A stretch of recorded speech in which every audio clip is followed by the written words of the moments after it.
بسم اللہ الرحمن الرحیم. میں وقار کوروی ٹی ایف ٹی پرسپیکٹو کی اردو ٹرانسمیشن سے آپ کی خدمت میں حاضر ہوں. آج جو ہے ایک آڈیو لیک آئی جس میں کوئی ہینڈلر ہے جو پی ٹی آئی کا مارچ تھا اسلام آباد پہ، یا آپ کہہ لیں انتشار کے لیے جو جتھے لائے جا رہے تھے، اس کے بارے میں وہ بریف کر رہا ہے کسی خاتون کو ود میپس.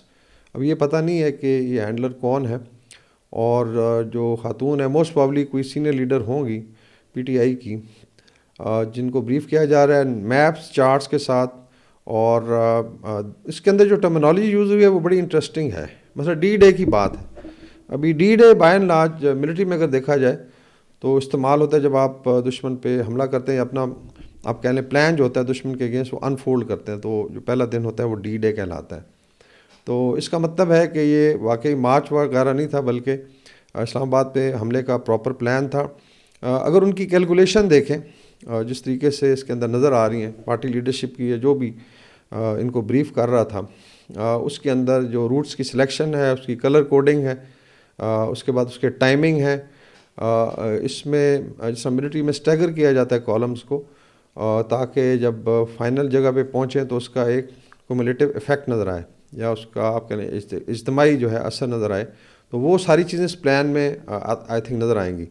کسی طور پہ بھی یہ سیاسی آپ کہہ لیں ایک جلسے کے لیے یا ایک لانگ مارچ کے لیے جو ہے موومنٹ نظر نہیں آتی، بلکہ باقاعدہ جو ہے. اور اس میں یہ لوگ ایکسپیکٹ کر رہے تھے کہ جو 5-6 کالمز ہیں، مثلاً کوئی گلگت سے آ رہا ہے، کوئی آزاد کشمیر سے آ رہا ہے، کچھ لوگ جو ہے وہ سینٹرل کے پی سے آ رہے ہیں، پشاور سے، اسی طریقے سے لوگ جو ہے وہ ہزارہ سائڈ سے آ رہے ہیں، ایبٹ آباد یا باقی جو ہری پور والی سائڈ ہے. اور پھر وہ موٹر وے کو بھی یوز کریں گے، جی ٹی روڈ کو، اور پھر کنورج کرتے اسلام آباد میں داخل ہوں گے. تو اس کا مطلب ہے کہ اسلام آباد پہ جو اسالٹ تھا، اس کا پراپر ایک ملٹری کی طرز کا مجھے پلان نظر آتا ہے. ابھی اگر آپ دیکھیں جو مماثلت ہے ان میں اور ٹی ٹی پی میں یا خوارج میں، وہ بھی آہستہ آہستہ سامنے آ رہی ہے. کہ جو ٹی ٹی پی ہے وہ ایک روٹ طریقے سے ٹیررزم کرتی ہے، وہ ٹارگٹ سلیکٹ کرتی ہے، اس کو اٹیک کرتی ہے، اور ملٹری کو کوشش کری خدا نخواستہ انڈرمائن کیا جائے، عوام میں ہراسمنٹ پھیلائی جائے، خوف و ہراس پیدا کیا جائے. اور مقصد کیا ہے کہ پاکستان کو اتنا کمزور کر دیا جائے کہ خدا نخواستہ یہاں پہ ایک سول وار کی کیفیت جو ہے وہ طاری ہو جائے.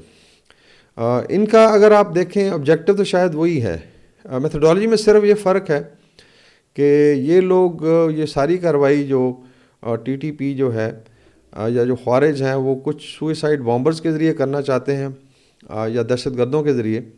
بیکاز صاف ظاہر اگر آپ ویپن کیری کرتے ہیں، آپ سوئسائڈ ویسٹ پہنی ہوئی ہے، تو ڈفرینٹ چیک پوائنٹس ہیں جہاں پہ آپ انٹرسیپٹ ہوتے ہو، اسمال گروپس میں ہوتا ہے. لیکن یہاں پہ جو ہے یہ کارروائی ایک میس جو ہے، کہنے کو تو ایک سیاسی میس ہے یا عوام کا آپ کہہ لیں ایک جتھا ہے، لیکن اس کے اندر ایک مضموم مقصد ہے. اور اس میں سیدھا سیدھا اسلام آباد کے اوپر اسالٹ تھا، پاکستان کی کیپٹل پہ، جس میں پنڈی اسلام آباد کو چاروں طرف سے فریز کر کے یا آپ کہہ لیں پیرالائز کر کے، اس کے بعد اس میں فورسڈ انٹری ہے. اور صاف ظاہر ہے اگر واقعی اتنی تعداد میں 40-40 ہزار کے کالم آئے تو بیکاز جو کیلکولیشن ہے وہ یہ 25 سے 30 ہزار سے زیادہ شاید نہیں تھے لوگ جو اندر آئے. اور اگر گورنمنٹ جو ہے ایفرٹ نہ کرتی اور فری فار آل ہوتا تو شاید چیزیں جو ہے وہ زیادہ خراب ہو سکتی تھیں.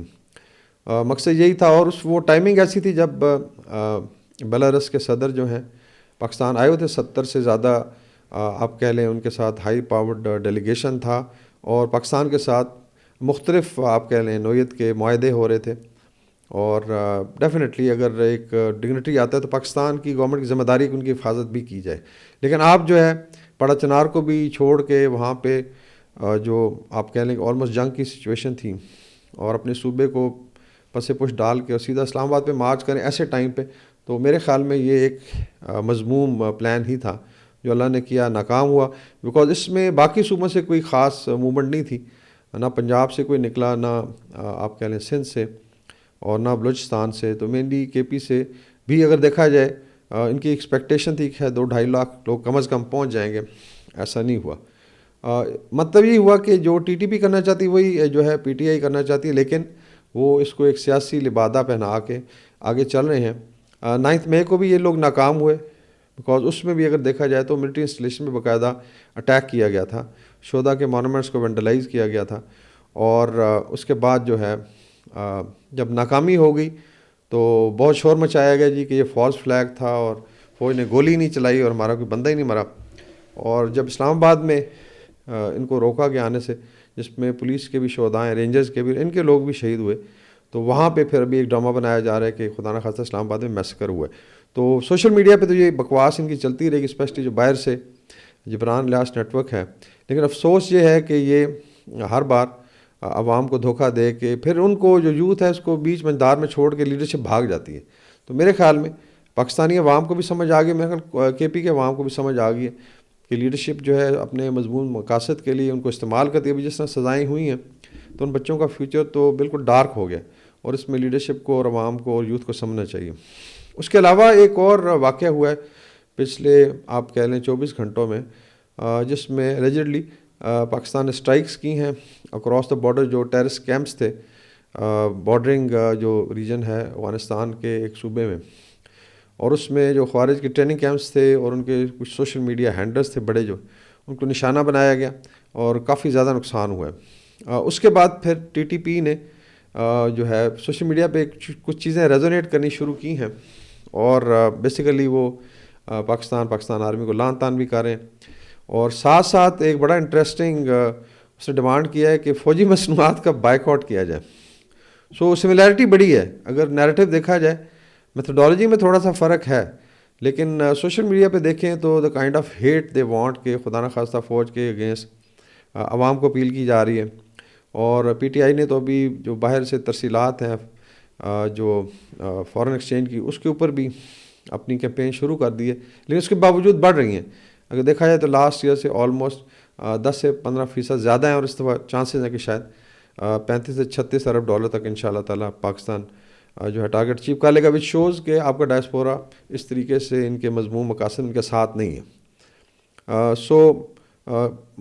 پتہ کی بات یہی ہے کہ کیا پی ٹی آئی ان ہتھ کنڈوں کے ساتھ سیاسی عمل میں شامل ہے یا یہ کوئی اور ایجنڈا ہے؟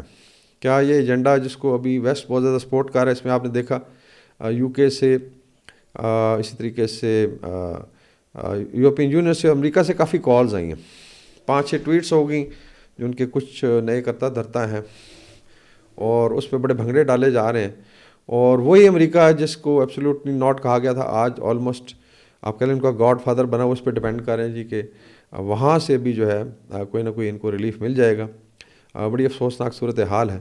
سو آل ٹولڈ اگر پاکستان کے اگر آپ نے دیکھنا ہے اس وقت جو دشمن ہے انفارچونیٹلی، اس میں ایک تو ان کا سوشل میڈیا ونگ ہے جو باہر بیٹھا ہوا ہے، اس کے علاوہ ہوسٹل ایجنسیز باہر سے کام کر رہی ہیں، اور اسپیشلی ویسٹ میں انڈیا ہے جو اس میں بھرپور حصہ لیتا ہے. انفارچونیٹلی پی ٹی آئی ہے جو جس کو خود سوچنا چاہیے، جو سینئر ایلیمنٹ ہے اس کو سوچنا چاہیے کہ آپ کا اور ٹی ٹی پی اور بھارتی انٹیلیجنس ایجنسی جو را ہے، ان کو میڈیا کا پیغام ایک جیسا کیوں لگتا ہے. تو باقی جو ہے ہم آئی تھنک وہاں پہ چھوڑ دیتے ہیں کہ وہ اس چیز کو کیسے دیکھتے ہیں. لیکن یہ آئی وڈ سے کہ ایک ڈیفائننگ مومنٹ ہے پاکستان کے لیے کہ اگر ایک سیاسی جماعت نے ایک نیا وتیرہ اختیار کیا ہے اور ٹیررزم کی حدود کو وہ ٹچ کر رہی ہے، اور آلموسٹ جس طرح خوارج کا مقصد ہے اسی مقصد سے ملتے جلتے ان کے اگر ایمز اینڈ آبجیکٹیوز ہیں، تو کیا اس پارٹی کو ایک سیاسی پارٹی کہنا چاہیے، اور کیا اس کو پاکستان میں کام کرنے کی اجازت ہونی چاہیے. آپ کا بہت شکریہ. اللہ حافظ.